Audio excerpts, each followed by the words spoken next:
So we switch to the next slide. Yep. Um, so let us first discuss the agenda of today's workshop. So we will be discussing about what is open source, what are open source contributions, open source software, and any other terms related to open source. Next, we will be discussing about Git and GitHub and some essential terminologies about Git and GitHub. Uh, Again, we'll be talking about some useful commands that you need to. Am I not audible?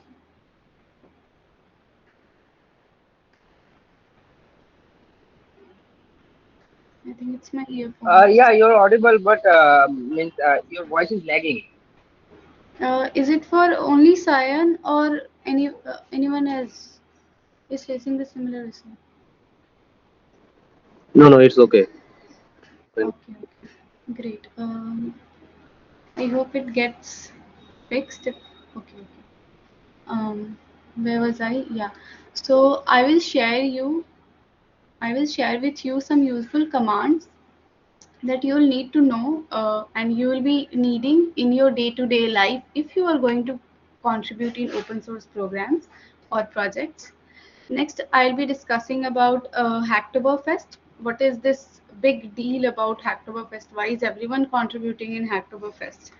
Next, I'll be showing you a live demo on how to participate in Hacktoberfest. Like, what is the entire process of choosing a project, choosing a valid project that is participating in Hacktoberfest, and then making great contributions, valid contributions, following all the community guidelines and rules and regulations. So we move to the next slide. Yep. So all of you must have heard me talking about open source a lot, like maybe on some of my blogs or in different sessions or in WhatsApp group. um, so let's try to understand what this term open source is. So we move to the next slide. Yeah. um, So the term open source means that when a company or organization makes the source code, which is the code of their project, publicly available to anyone. Anyone means people out of their organization can see, modify, and suggest changes to. So now you might ask me that is making code public a big deal? Because I too have all of my projects publicly available. So why is it such a big deal to make your code public? So yep, it's it is a big deal because of many reasons. Let me tell you. Most of the organizations do not put their code online or make it available for public to use because of many reasons, and some of them are that they don't want their competitors to see what they are working on.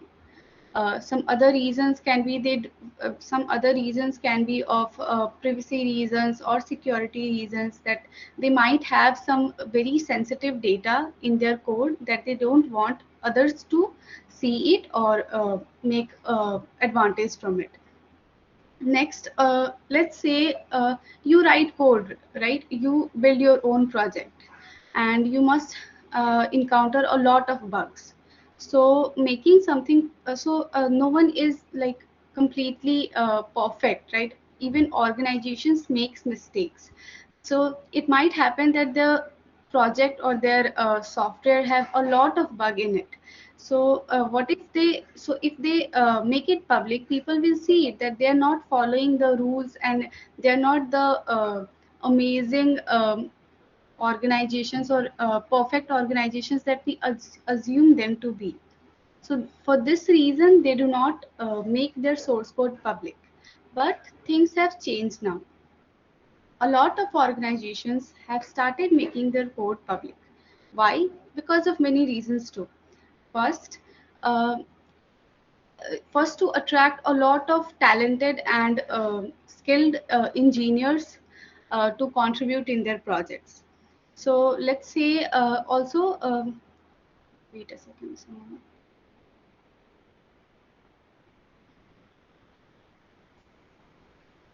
All right. So where was I?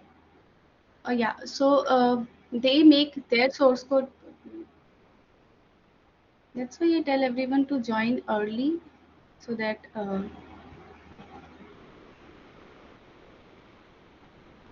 yeah.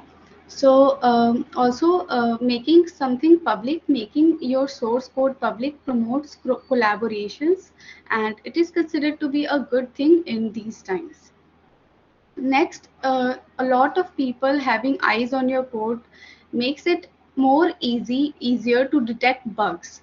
Like one person working on a project and 100 people working on project. So the second scenario will get the bugs resolved earlier, right? So for these two reasons, or there are many more reasons that many companies have started making their course public. So some of the most popular open source projects or softwares that you have seen in your day-to-day life are this VLC media player, this VNC, Apache, jQuery, and a lot more. Uh, so we move to the next slide. Yeah. So now the most basic question I get to hear from anyone who is new to open source is that do we need to know programming in order to contribute to these programs or projects? So no, the answer is no. There are many ways through which you can contribute in open source projects. If you have worked on a project, you must know. Yeah, so if you have worked on a project, you must know that creation of a project starts from idea generation, then we design the layout of the project, then we code it and document it. So you can see that there are many, and then we maintain it too. So in these open source, there are many roles. You can be contributor, you can be maintainer, you can be project admin, and a lot more. So let's say you are a designer and you want to contribute to a project as a designer. So you are most welcome to do that. Let's say you are eager to contribute in the documentation of a project. You are very passionate about your writing skills, and you love writing. Then you can suggest or help an organization improve their documentation through your contributions. So this is the second way through which you can contribute. Next is the you can if you are good in some programming language, let's say you are good with HTML, CSS, or JavaScript, then you can help an organization improve their code through your contribution in HTML, CSS, or JavaScript. And these project contributions depends on projects to projects. Like you need to read the guidelines that how you need to contribute to them and all. So there are three, and there are many more ways through which you can contribute in open source projects. One interesting thing is, even if you don't know anything about software other than Git and GitHub, then you are most welcome to contribute to open source. How? Let's say there is an organization that wants to include a lot of languages such as Bengali or Telugu, and you are the person who is familiar with Bengali. So you can help them improve their code. You can help them as a translator. Like you can translate their entire language of their code from English to Bengali for better, for more, making it more scalable. So these are the different ways through which you can contribute. So we move to the next slide. Yeah. So now, how can you start contributing to the project if you are an absolute beginner? Move to the next slide. Yeah.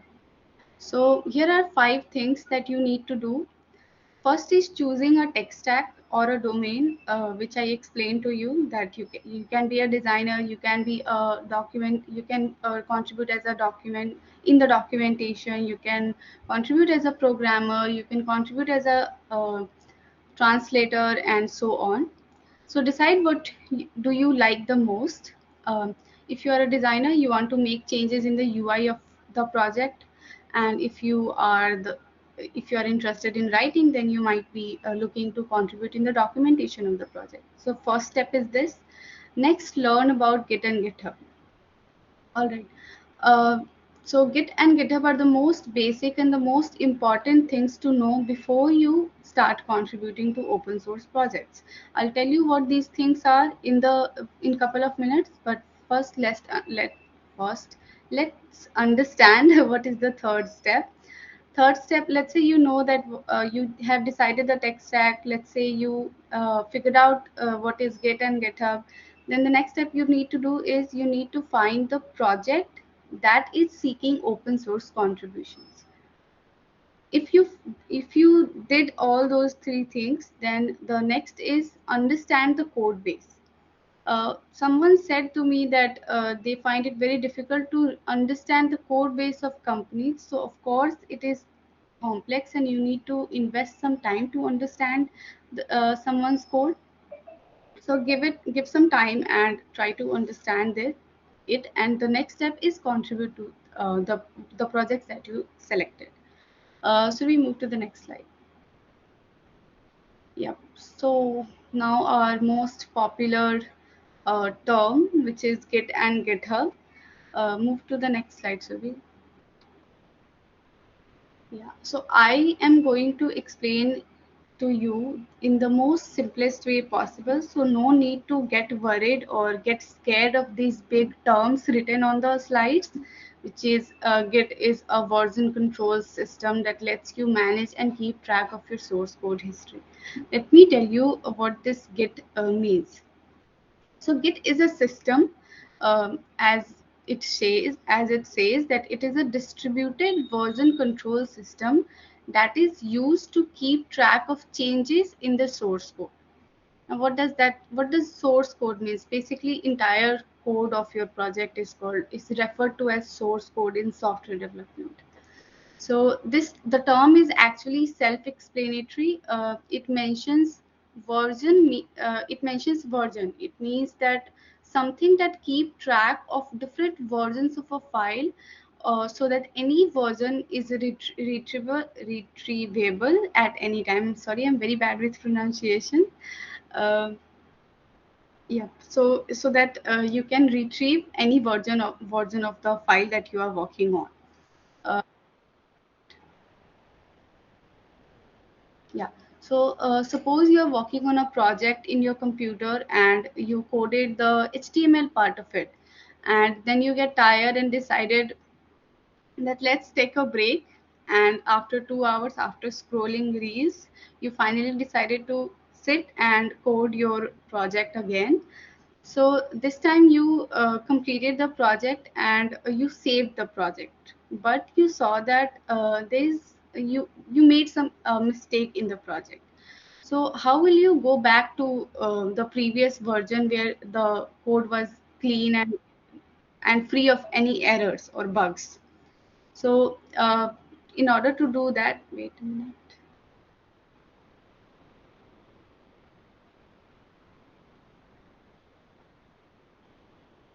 Hmm. Yeah, so in order to do that, if you have Git in your computer, you can clearly specify to the computer, you can tell the computer that, hey, I want to go back to this specific version of the project. Like, it's like telling the computer that I want to go back in time. You know how interesting it is that you can go back in time through Git. So it's really a very important and useful system or software that you need to have. Now you'll ask me that, wait, why do I need to have Git in my computer to go back to the previous stage of my code? You can simply do that by using Control plus Z, which undoes which does the same thing. So no, it's not, anyone. Can anyone tell me that what is the difference between going back to a specific version using Git and using uh, Control plus Z? You can raise your hand or type in the chat box, or you can unmute yourself and tell me, so that I know that you are paying attention and not listening to me while scrolling your phone and all. Anyone?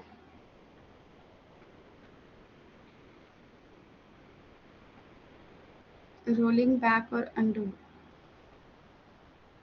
No, what I wanted to ask is, what is the difference between going back to a specific version using Git and using Control plus Z?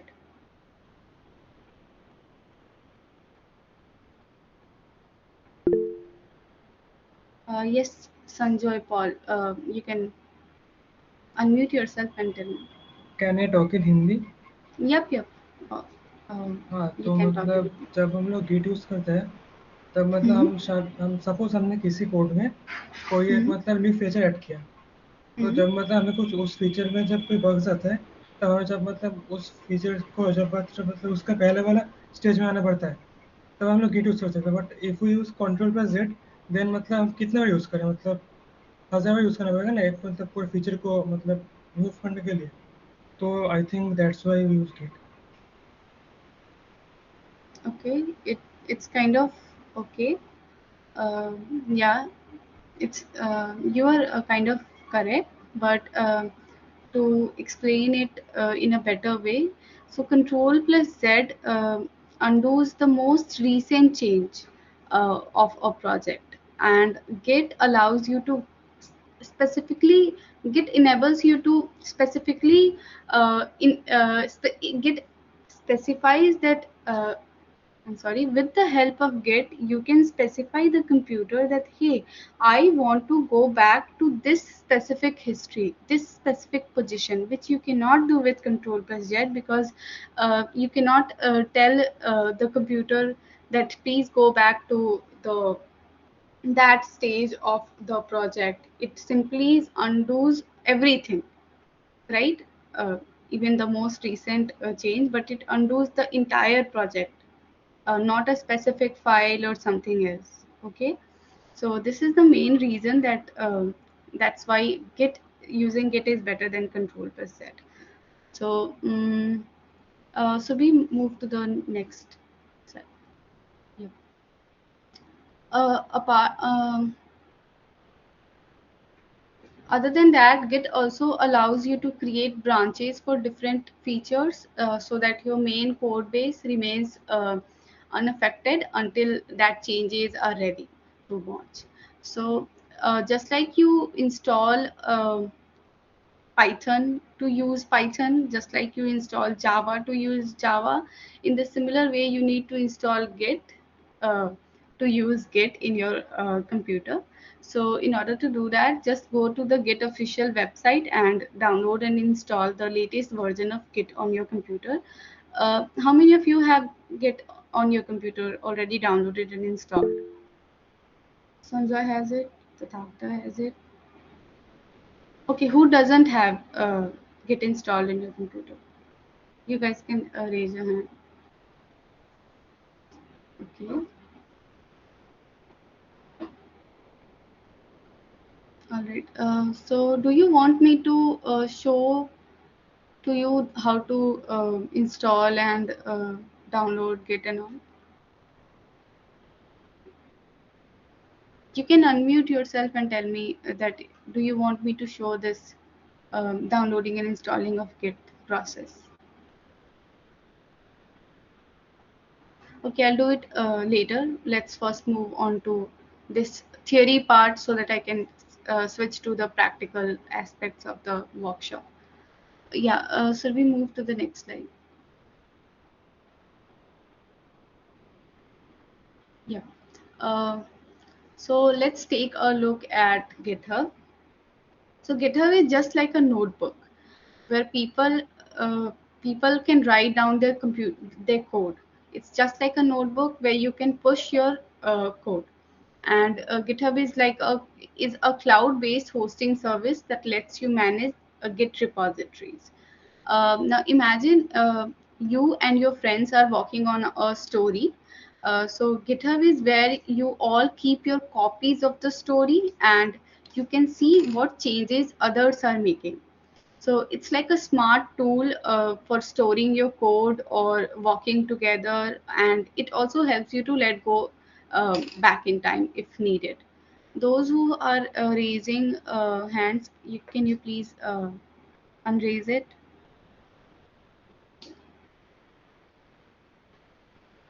Yeah. Okay, so Git is like a notebook. GitHub is like a notebook where you just put your code online. Simply, you put your code online, your project online on platforms like GitHub. Move to the next slide. Sorry.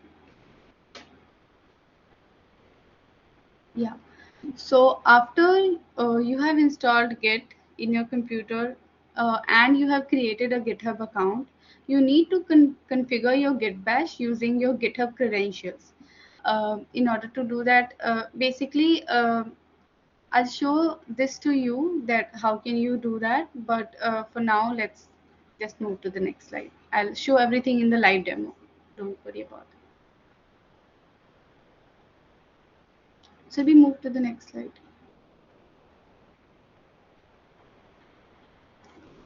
Yeah, just like how you create your account on GitHub, you just go to github.com and register yourself if you do not have a GitHub account yet.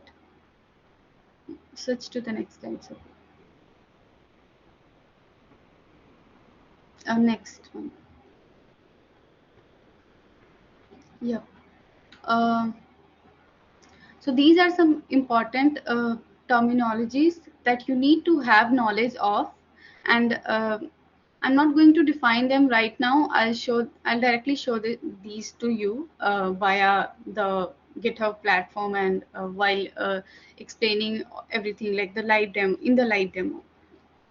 Move to the next slide. Now we'll talk about Hacktoberfest. So Hacktoberfest is like an annual worldwide open source event held during the month of October. It's like a celebration of open source, and everyone from student to experienced professionals, everyone participate in it and contribute to the projects available in the Hacktoberfest. Move to the next slide. So, just like this is also kind of like a program like Script Summer of Code or Social Summer of Code and others. So why should you participate in Hacktoberfest? First, a lot of big companies and big organizations participate in Hacktoberfest.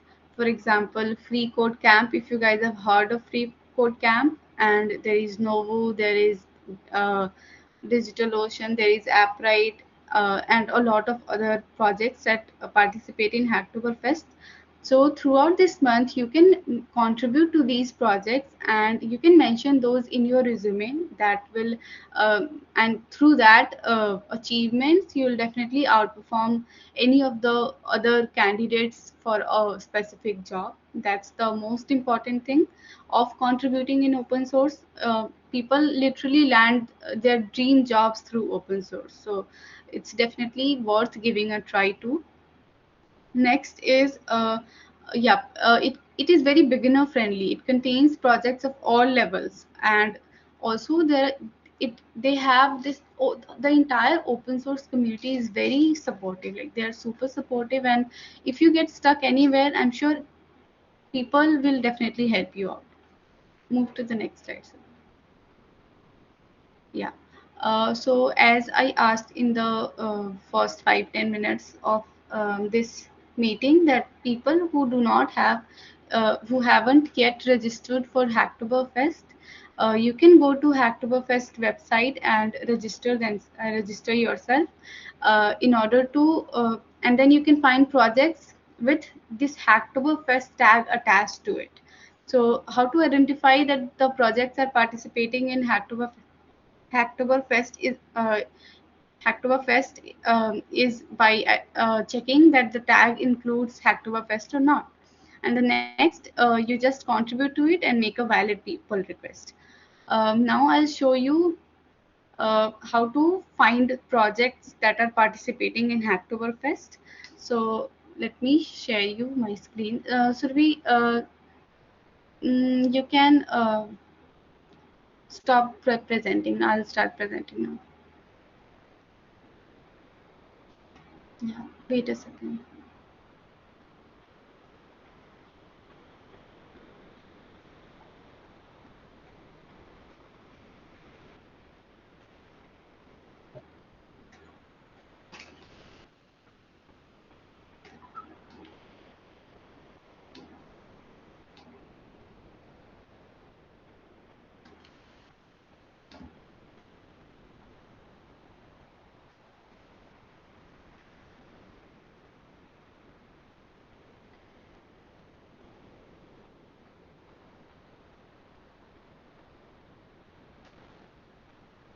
I hope my screen is visible to everyone.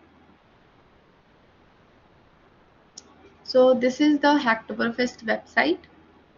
Let me first introduce to you the some guidelines that you need to take care of while contributing to Hacktoberfest. For people who have already started,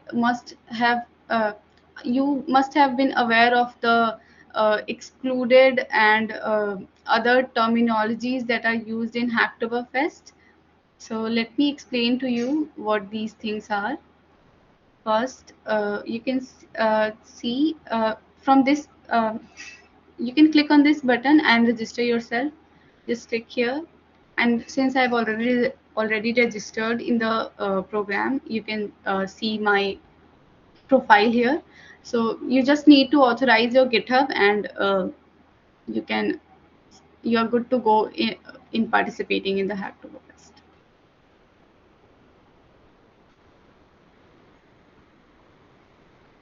Yeah. So everyone they have said that everyone is welcome, which I've already told you, that people from students to working professionals, everyone participate in Hacktoberfest. This is the most interesting thing that I find, which is quantity is fun, quality is key.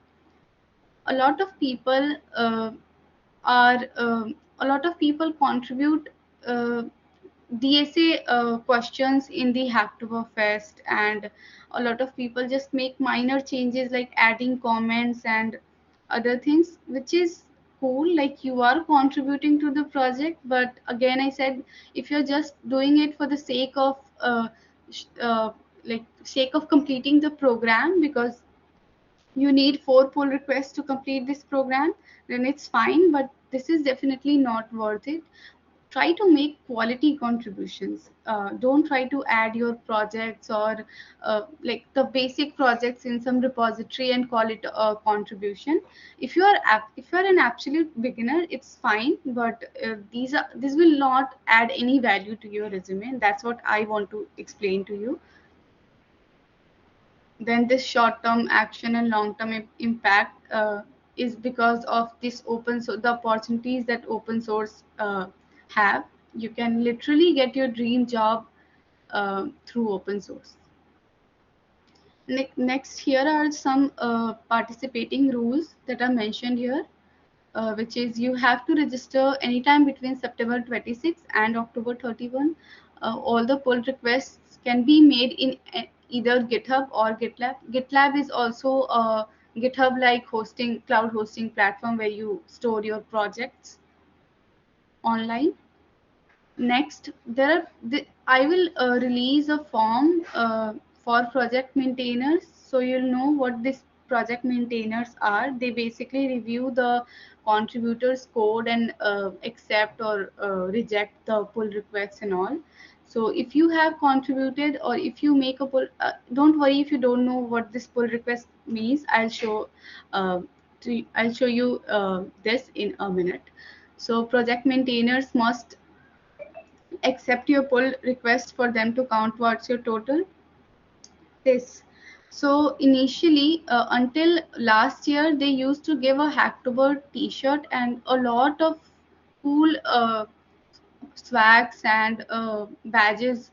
But since this is the 10th year, they had tried to do something different. So the first 50,000 participants who get their PR or PR accepted in the program, so this So they will plant a tree in your name. So this is really cool to have a tree on your name just by contributing to open source. Yep, these are some really useful in resources for beginners. You can learn about what Git and GitHub is through this by clicking on this link. Next, a lot of people are confused that how do I find projects participating in Hacktoberfest. So you can see those who have explored the Hacktoberfest website already know that they have already mentioned this participating projects. So you can directly go and check the projects participating in it, and just like I said, that free code camp, then this ebook foundation, you can check the tech stacks that they use, and then you can find the projects that interest you the most. So these are the list of projects participating in Hacktoberfest. There is more. We are also working. We have almost completed our project, so we'll release it soon. So you don't have to wander around looking for projects. You will have it on your at your footsteps. Or so these are the list of projects that they have suggested you to look into. Yep. Next, I'll show you about what these terms are, like git clone and git clone, git forking, git add, and other things.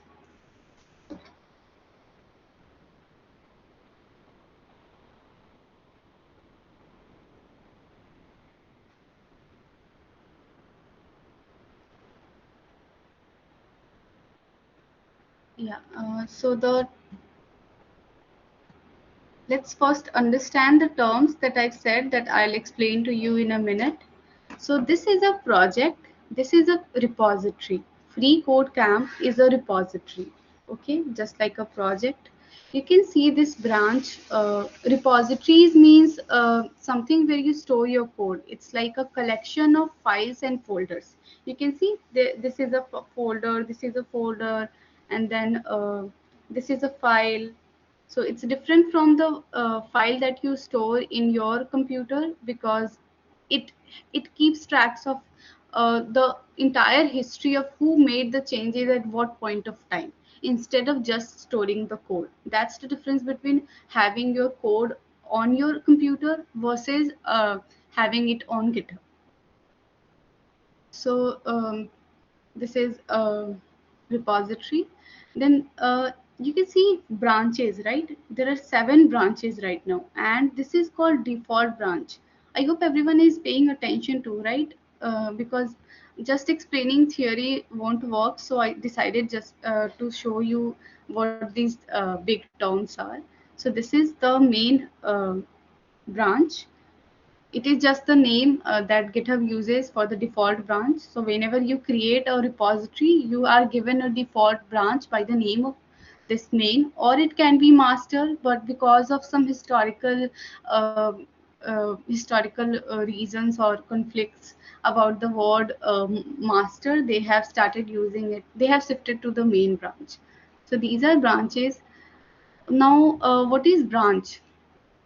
So branches, let's say you are working on 2 different features. Let's say you are working on 2 different features of a project. So, and you don't want to mess the main code base, like the main code or the section of your project. So what you do is you create branch and you add features on those branches separately. So when that those features are done, you can simply merge those branches to the main branch. Now let me show you what I just explained to you. So if you go to the insights, I'm not sure if we can go to the insight. Oh yeah, we can definitely go to the insights and then click on this network. It is taking time. Let us wait for a minute. Okay, no problem. I already have it open on my repository. So this is a project, this is a repository, and these are the different branches. So let's say this is the main branch, which is given to you when you create a repository. let's say I wanted to add a feature. So I created a different branch and I started working on it. And let's say at this point of time, I said that, okay, I'm done with this feature and it's now ready to merge, which is it's now ready to be added to the main branch. Then I can just create the pull request. I'll tell you about pull request, but then I just added it to the main branch. So you saw up till now, no, I didn't make any changes to the main branch. I just created a new feature and added it to it. How convenient it is to have something like this, so that you can go back or you can just revert the things that you have done when you mess up your code. Similarly, Devankan has done the same. He has created a branch, and then when he saw that, sorry, and then when he was done with the features, he just merged it in the main branch. So that's what I was trying to explain to you through this project, that what these branches are. So I hope you I have made this thing clear. Anyone has any questions related to branches?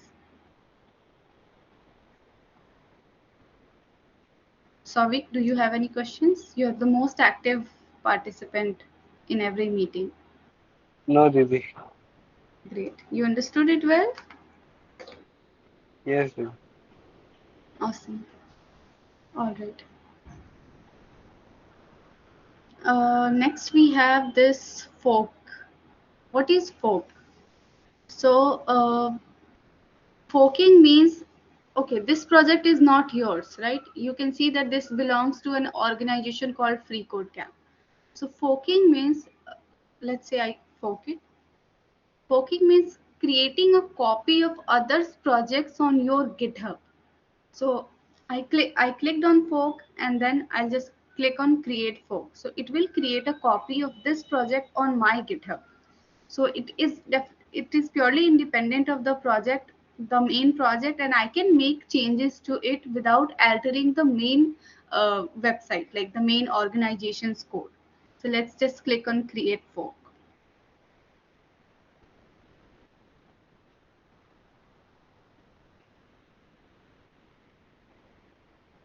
You saw, now this project is in my GitHub. It used to be in the free code camp GitHub. Now it is on my GitHub. So I can literally make any changes. Now I have the permission to make it changes. If you try to do it on this, let me show you. If you try to make any changes without having the issue or without forking it, they won't allow it. Let's try this out. Mm, for example, let's say I want to change the spelling of this curriculum. Okay, so let us find the README file. README file is basically, okay, you saw that the entire description of this project is mentioned here.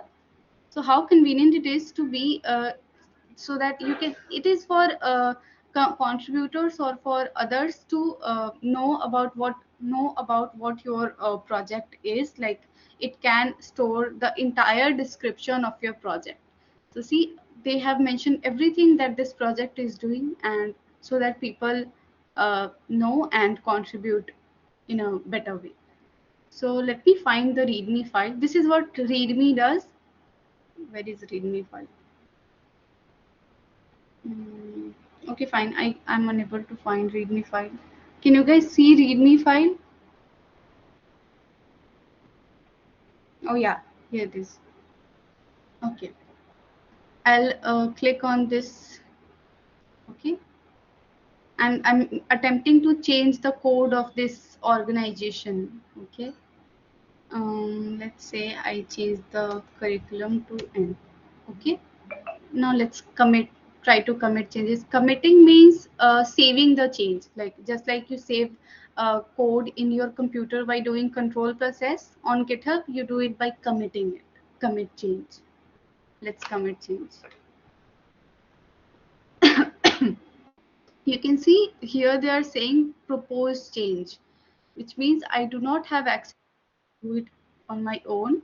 I have to propose change, which means I have to ask them to approve this change, which means they are telling me to create a pull request. Let's just try to click on propose change. If they ban, if they, you know, wait a minute. Let's see what they are trying to. Okay, what did they just did? They are trying to. They are telling me that first create a pull request. Now, what is pull request? So you copied a code from an organization. You saw some bug, you wanted to change it, you wanted to improve it. So you improved in your repository, in your copied repository, and now you want to now in order for this changed code to be merged with the main repository, you need to ask them to approve this change. And in order to do that, you need to create pull requests. So let's just wait a second. It's someone trying to join. Mm, Yeah.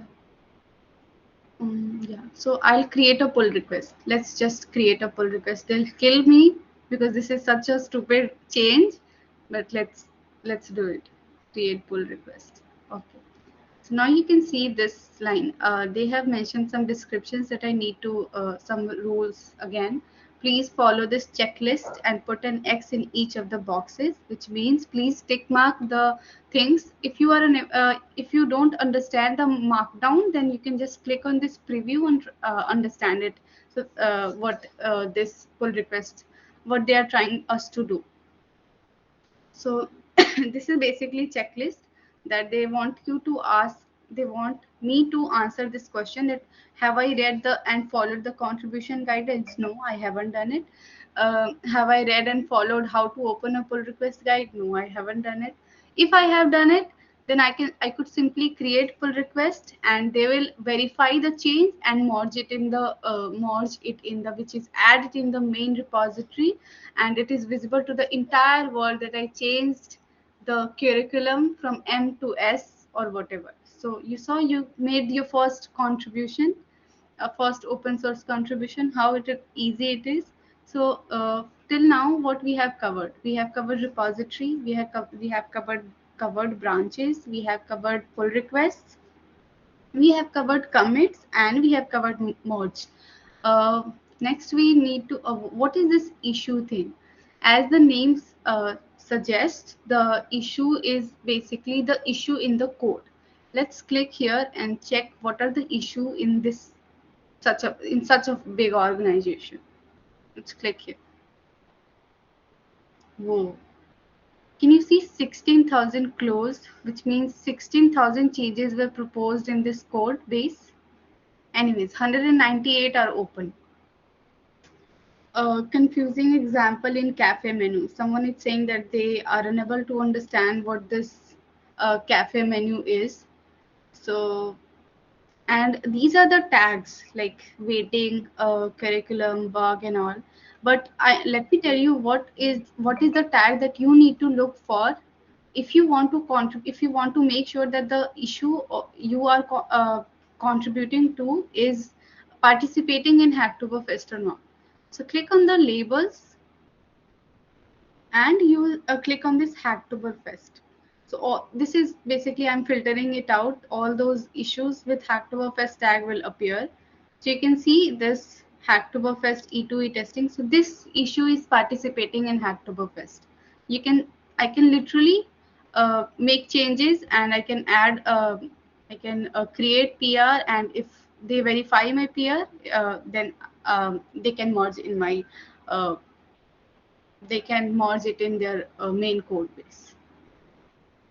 So we figured out how to find that if a project is participating in Hacktoberfest or not. You need to look for this Hacktoberfest badge. Simple. And just now you need to read the issue. If you are unable to understand the issue, of course you are unable to understand it because this is like completely out of the domain that you work on. So we have covered issues, we have covered pull requests. What are the other things we need to cover? Someone tell me from by looking at the uh, slides. Wait. I think I've almost covered all the terminologies used in this. Now, let me you as I said that you do not need to wander around looking for projects participating in Hacktoberfest because you have a Google Developer Student Clubs in your college, and we are literally working on some projects that you can directly contribute to. So let me show you what are those projects. So this is our official GitHub page of our club. You can see the different links and all. Where do you find the repositories? From this repository section, you can see we have 4 projects right now. Okay, let's say click on web development projects. I'll share this link to you. Don't worry about it. Yeah. So this is our web development projects, and there are 6 different very basic projects that I've added as of now. First one is blog website. Okay, you can see HTML file, two HTML file, a README file, and this is assets which contains the images and all. It is hosted here. Let me click. This I created in first or second, I don't remember, but see how basic it is. Okay, I just created a template with HTML, CSS, and JavaScript. You can click on start writing, and you can see you can write. I was basically trying to create my own blog page, but I failed miserably. What a shame. Okay. uh, all right, so let's say you were exploring this project, you find this project interesting, and you were exploring this project, and you saw that there are a lot of changes that you can make in this website. For example, you can add an hover effect here, add a hover effect here. You can make some changes here, like the changes in some CSS. If it is not, you can make it clickable, latest and popular. You saw so many problems in this website. So what's the next step when you find some problem in the website that you want to work on? So let's go back to our GitHub, the blog website of the GitHub of the blog website. You see issues here. If the issues are already existing that you wanted to work on, then you don't need to create a new issue. You can just simply click on the issues. Let's say make Spotify clone. No, not Spotify clone. We were saying add hover effect on buttons of blog website. So see here also you can see Hacktoberfest tag. So this issue is participating in Hacktoberfest. You can literally contribute in it for Hacktoberfest. Let's click here. I just added an issue that adding a hover effect of buttons can enhance the user experience. So I was basically trying to ask you all to just contribute in this project by adding hover effect on buttons. So this is the reason I haven't made the projects publicly available, because you saw there are already 2 people. When was the issue created? 6 hours ago, and I didn't share it with any of you, right? I didn't share it in the group, but we already have 2 members fighting for this issue to be assigned to them. What does that mean?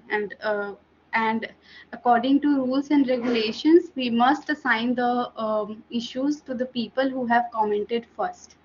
So now I have to assign it to this person, so you cannot work on it. But as you said that this website needs a lot of improvement, so let's say you wanted to add something else in the project. So you can just go here on the issues tab. Since this is assigned to someone else, you cannot work on in this is against rules. Just click on this new issue. Okay, and from here add title, for example, improving, making the buttons clickable. Okay? And leave a comment that uh, can you this is how you will ask the maintainers to assign a issue to you. simply write, can you assign this issue to me? Okay, and submit new issue. Okay, since I'm the maintainer, I can just reply to it that let me reply to it. Okay, @Shiwangi, you can work on it. Okay, now I have the right to work on this project. Once I have been assigned the issue, I can work on this project. Now, what's the next step to work on some project? So let's say I am an absolute beginner. I have never contributed to open source. I don't know how to create issues and all. Oh, I know how to create issues, but I don't know how to figure out the things that I want to do, like how to make changes and all. Let's go to code section and scroll down, and you'll see this README file. Anyone who can tell me what does this README file do? Yep, Sanjay.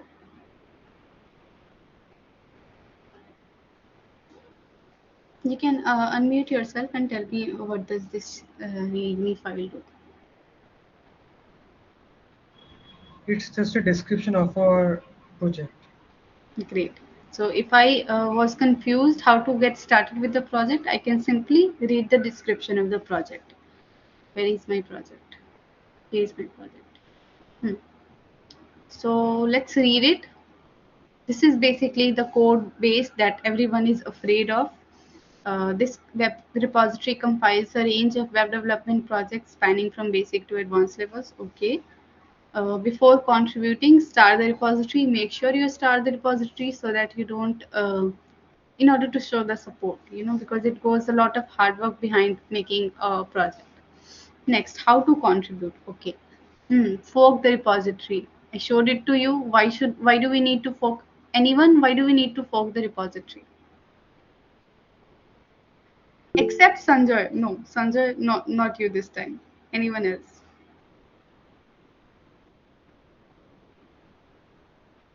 You guys are not listening, right?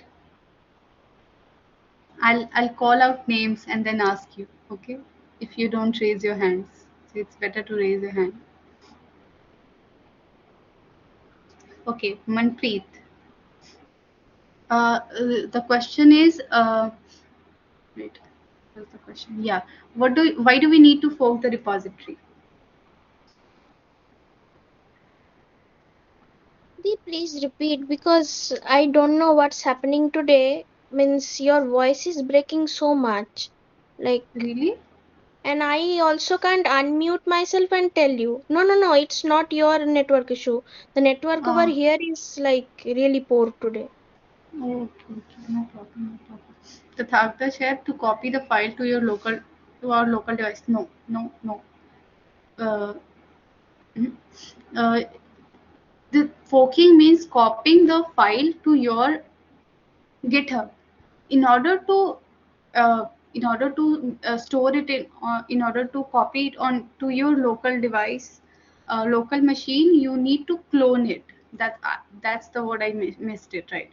Forking and cloning are two different things. Forking means cloning it to GitHub, and forking means copying someone else's projects on your GitHub account, and cloning means copying it to your local machine. Now, why do you need to copy something on your local machine when it is already copied on your GitHub account?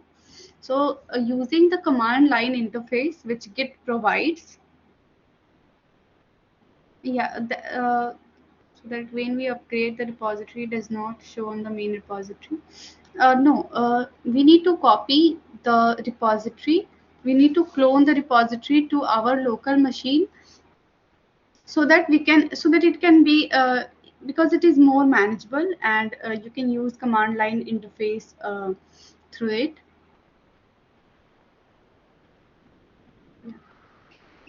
So you can use command line interface in your computer, and it's better to use to make changes in your computer than directly changing something on your GitHub.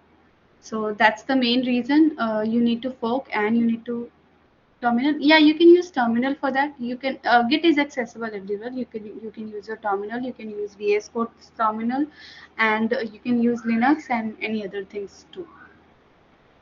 So first you need to fork it. Then you need to clone the repository by you just copy. Okay, I have Git installed in my computer. Okay. Hmm. Since that is, let me show you how to create an account, and then I'll fork it and clone it and do everything else.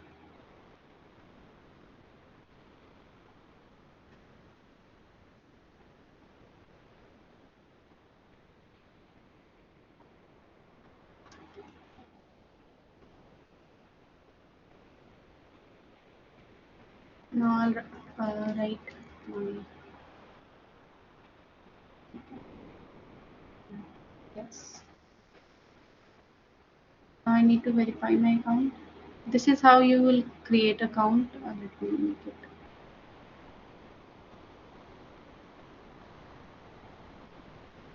Hello.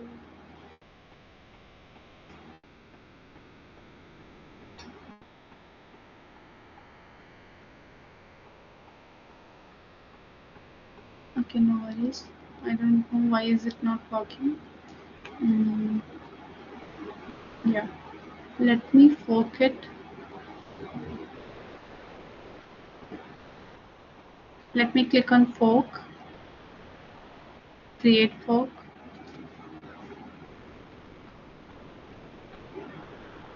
Oh, I cannot. You cannot fork your own repository. I'm sorry, I cannot fork it. Hmm.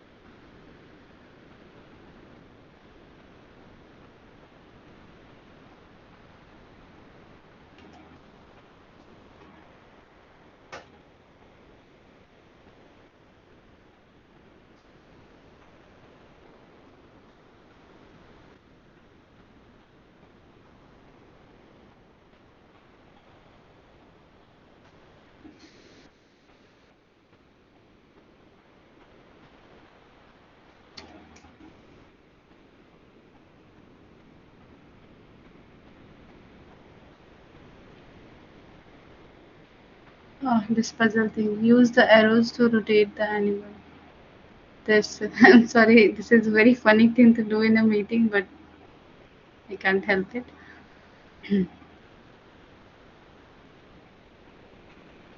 Yeah. Now just click on this create account, and your GitHub account will be created. Wait.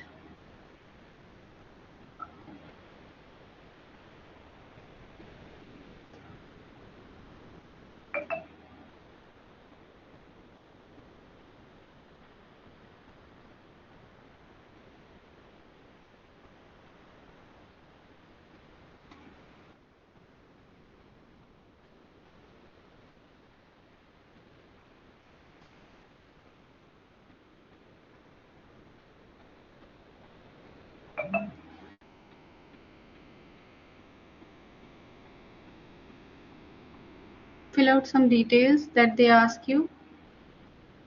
Next, just click here.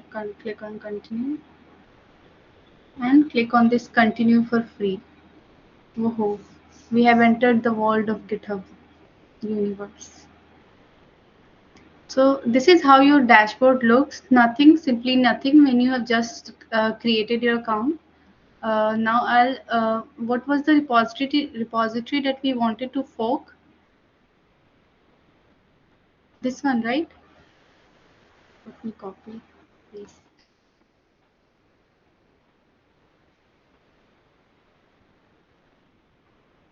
Yep. So this was the repository that I wanted to work on.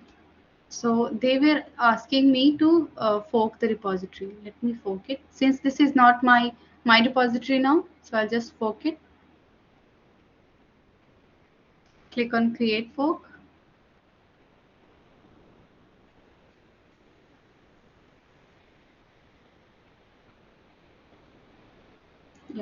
So it's done. Next is I'm a completely newbie. I don't know what to do, so I'll just follow the steps that is mentioned in this README file.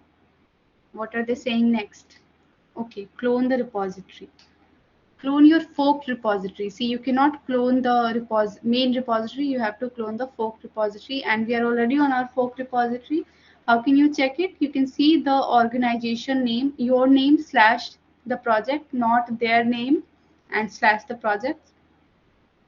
So just click on this code button and just copy this link. Okay. Now I already have Git installed in my computer. So let's say I wanted to let's just open Git bash.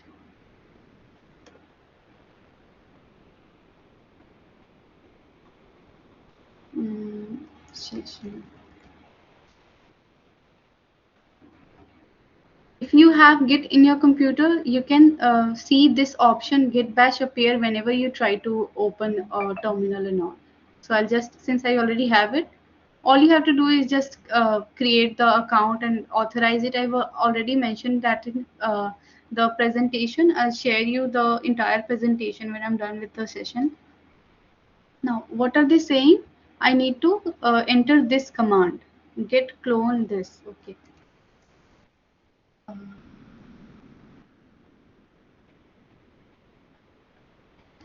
Git clone and then paste it and then enter.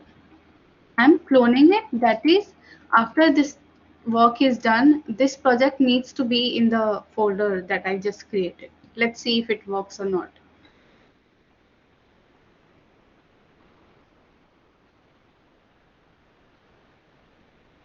Let's see if it works or not. This was the folder that I created.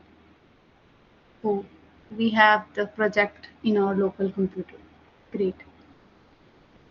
Next, what are they saying? I need to move to the through the directory. Now you can see that we are in this directory session directory. Okay, but session is not a Git repository, right? What is the Git repository? The web dev projects that we cloned here. So in order to do that, just write this command, that's cd, simply copy it from here. I'm assuming I'm a complete beginner. Okay, so now you can see that we are in this directory, web dev projects directory, and you can see this branch. So we are currently in the main branch. And what did I just tell you about the main branch? Anyone? What did I just tell you about making changes in main branch? Anyone can answer?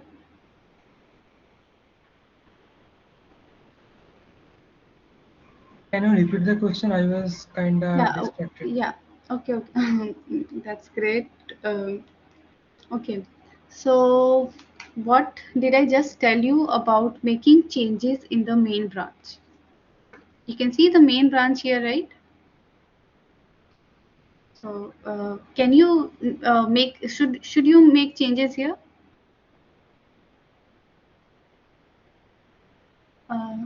No. Yeah.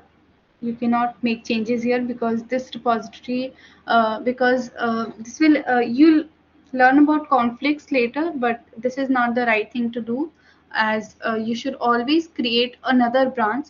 What I suggested, I showed you this network, right? That you should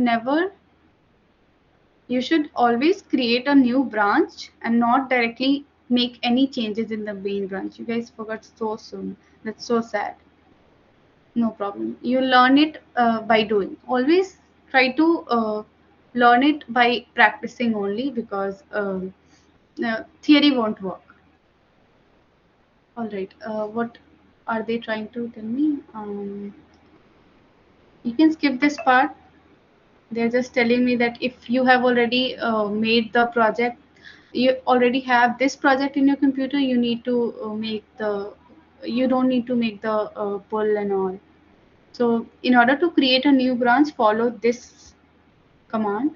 Just copy this command and paste it here. So git checkout -d is the command that is used to create a new branch in the terminal or in the git bash that I'm using currently. What's Let's give our branch a name. Let's say Shiwangi. I named it Shiwangi and I just entered it. Now you can see that we have switched to another branch called Shiwangi. It's not main branch, so it is like in this network we have shifted to this branch.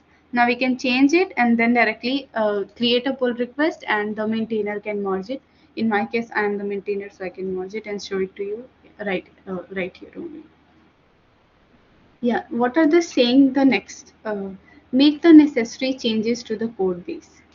Okay, where is my code? Here.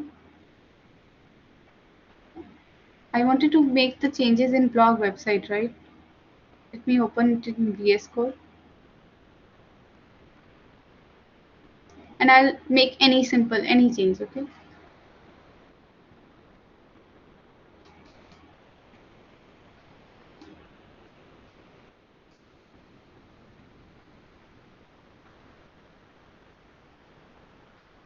Okay, let's say instead of S, I write Shiwangi, okay? And then I'll save it, okay? Now, I made let's say this was my necessary change that I wanted to do. So what's the next step that they are saying? That once you are done with the change, what is the next thing that you need to do? You need to add this change to the staging area. So every repository has three things. There is this staging area, there is this index, and there is this head. I'm not going to tell you about what index or what head is, but let me tell you about the staging area. Staging area means putting something. What the it means that the code is ready to be pushed in on the online. Like it is ready to be pushed in your local, in your remote repository that you copied. So in order to do that, you just need to do git add dot. You can do it from here only, from the terminal in the VS Code. Let me show you how you can do it. So they're saying git add dot, right? Let's git add dot.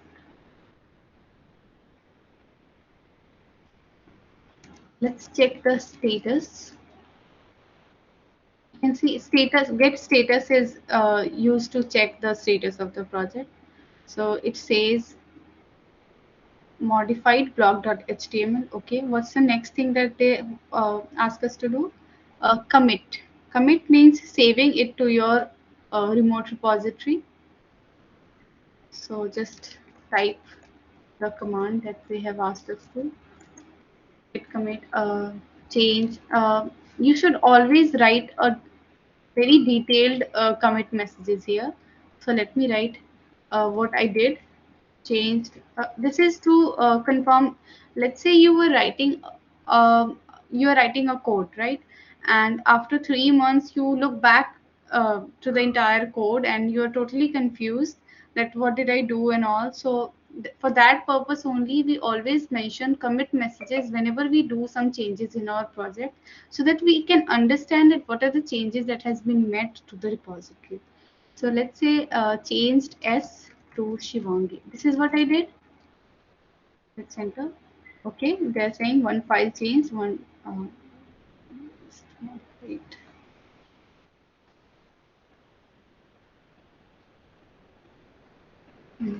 Okay, what's the next thing? So I made the changes, I added it to the staging area, I committed it. Next thing, I need to push it. Now pushing it means pushing it on your copied repository, not the main repository. In order to merge it in the main repository, you need to create a pull request. So just copy this uh, command.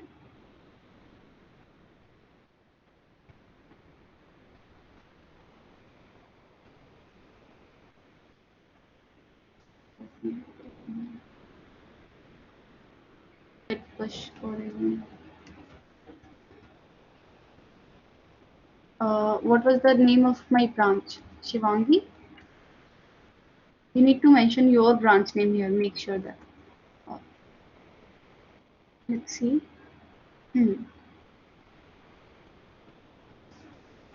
So I got some error. Remote rejected, permission denied.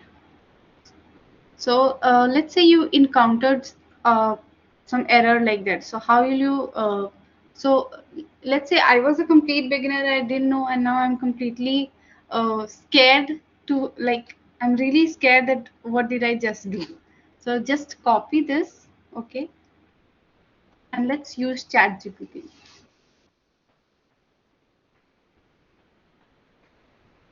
ChatGPT is my best friend. If you guys know me, you must have seen me talking about it a lot. So whenever you are using ChatGPT, I'm literally sharing you my secret tips of solving any error. So let me write. I was. What was I doing? I was specify the situation that you're in. Like I was trying to push the changes to the remote repository, and I got this error. And copy paste the error and then write please help me. Always make sure that you write please. Okay, please mention uh, please help me resolve this error. Okay, enter. Let's see what they are saying, what ChatGPT is saying. Hmm. The error message you are encountering indicates a permission issue when trying to push changes to the remote repository on GitHub. There are few potential reasons for this error. Check repository permissions. Ensure that you have the necessary permission to push changes to the repository if it's your repository. Okay. Oh, okay. I get it. So, I have two different GitHub accounts. Okay, but I have one Git because I only have one computer. Okay, so my Git knows that this repository belongs to me. Okay, so they won't allow me to push changes in my own repository if I have copied it from somewhere else. So that's why this problem arised. If it belongs to someone else, then I can simply should I show you let me show you where is the free code camp. Hmm,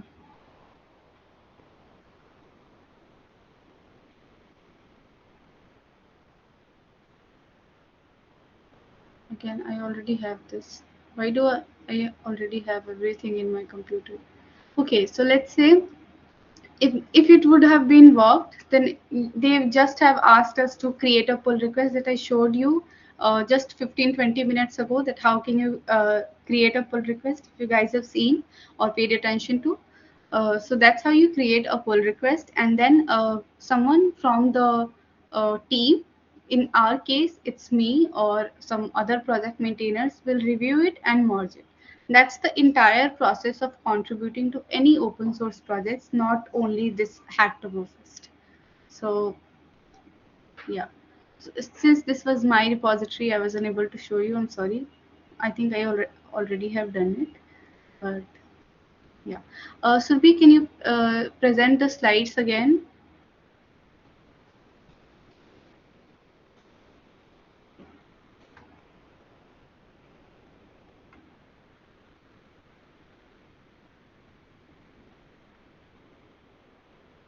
Surbhi, are you here?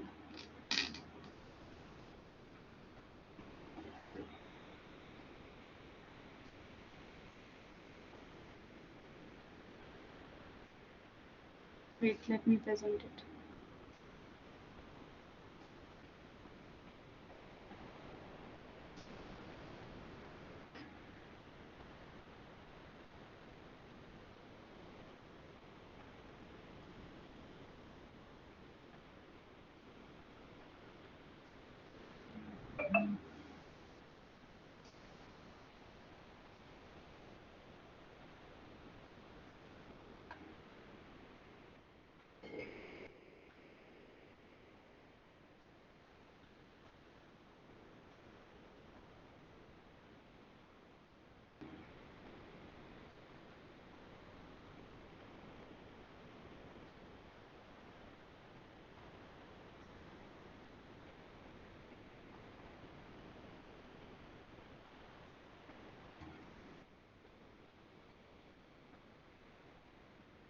Yep. So these are the terminologies that I showed it to you just now. I told you about repository, I told you about readme, I told you about branch, main, master, remote. Remote is basically remote repositories that I was talking about. Remote repositories means repositories that are hosted on a cloud platform on online basically. I showed you how to create issue. I showed you how to fork it. I showed you how to clone it. I told you about how staging area, basically staging something that is ready to be pushed to the GitHub is considered to be is called to be in staging area. That and the command for that is git add dot. Next, I showed it to you how to commit it. Can anyone tell me what commit means?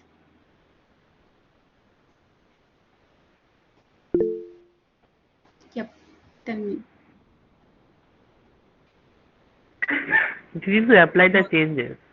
Yeah, simple. Just saving the changes. Next is pushing that I got error because that repository belongs to me, so I cannot change it. You just follow the rules or the steps that has been mentioned in the description or the readme file and just do the follow the same command or write the same command and you'll get it uh, on your computer, get it on your GitHub. So when you push it, they'll ask you to create a. But remember how I wanted to change the name of curriculum from M to S? So I proposed changes, right? And then they took me to a pull request, creating a pull request. So it was exactly like that. They will ask me to create a pull request, which is me proposing the changes, and the project admin will verify it, and then they will merge it. So these are the things that I have covered.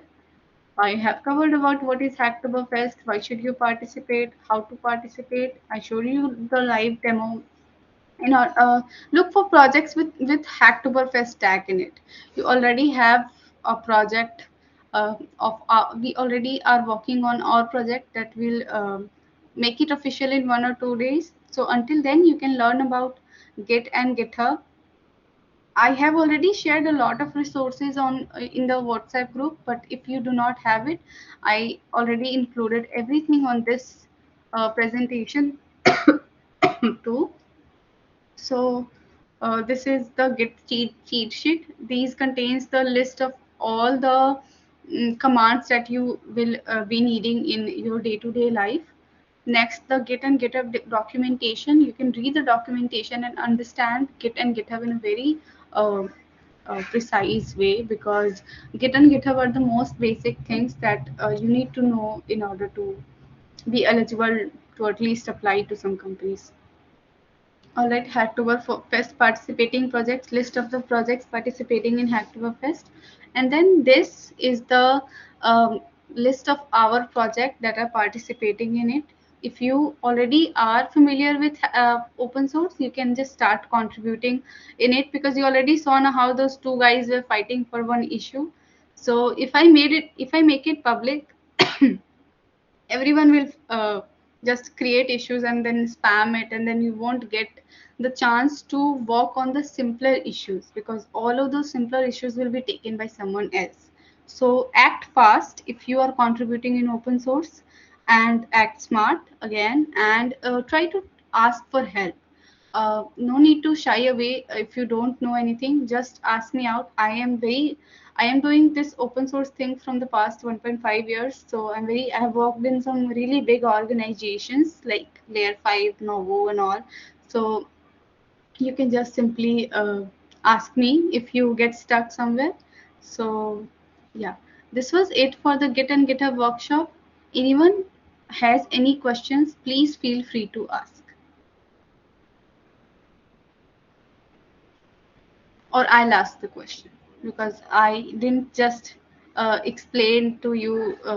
I'm not just talking to you for the past 1.5 hours for nothing, right? If you want to reply, I'll ask. So ask questions, please. Souvik, do you have any questions? No. Okay, so have you planned what are the projects that you are going to contribute in the Hacktoberfest? Don't say no. I just told you how to figure out the projects and all.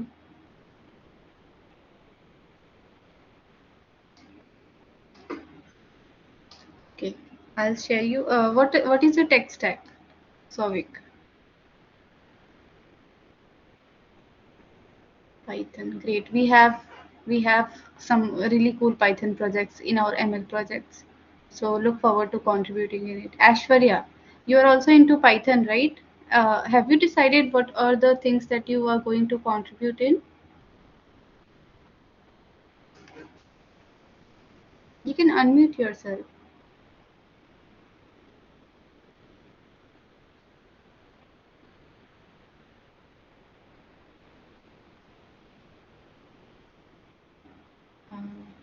Okay, Tathartha, you.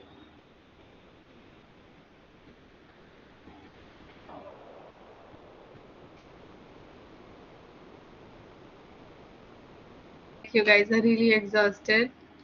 No problem. I'll share the PPT in the group, and till then, start exploring projects. You know the condition of this recession thing, right? You know it that no one is hiring, or even if they are hiring, they have really huge requirements.